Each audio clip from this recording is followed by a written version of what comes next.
Assalomu alaykum rahmatullohi va barakatuh. Avstriyaning poytaxti, ya'ni Vena shahar, mana ro'paramizdagi o'sha shahar Vena.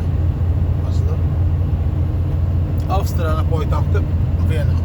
Mana shu shahar bilan. O'sha Donidan tushib, biz hozir Venani aylanib o'tib ketamiz. Shaharga kirmaymiz.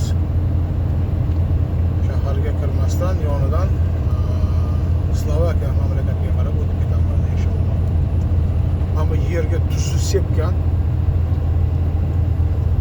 qurut o'rgan yerdan. Qorlarni eritib, o'zi buyoqlar issiqda Venada.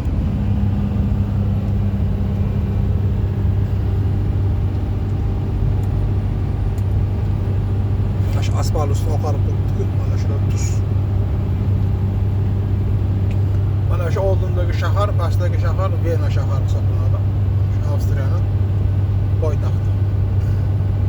Poytaxt shahar. Germaniyadan kirib kelamiz.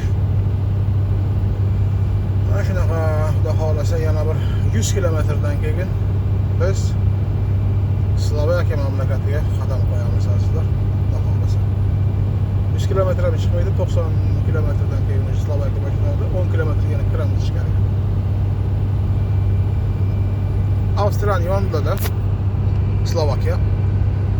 O'shaning uchun Slovakiya mamlakatida ishlaydigan bolalar Avstriyaga keladi, Venaga uchib, Venadan yo'g'iga avtobusda ketishadi ishxonalariga.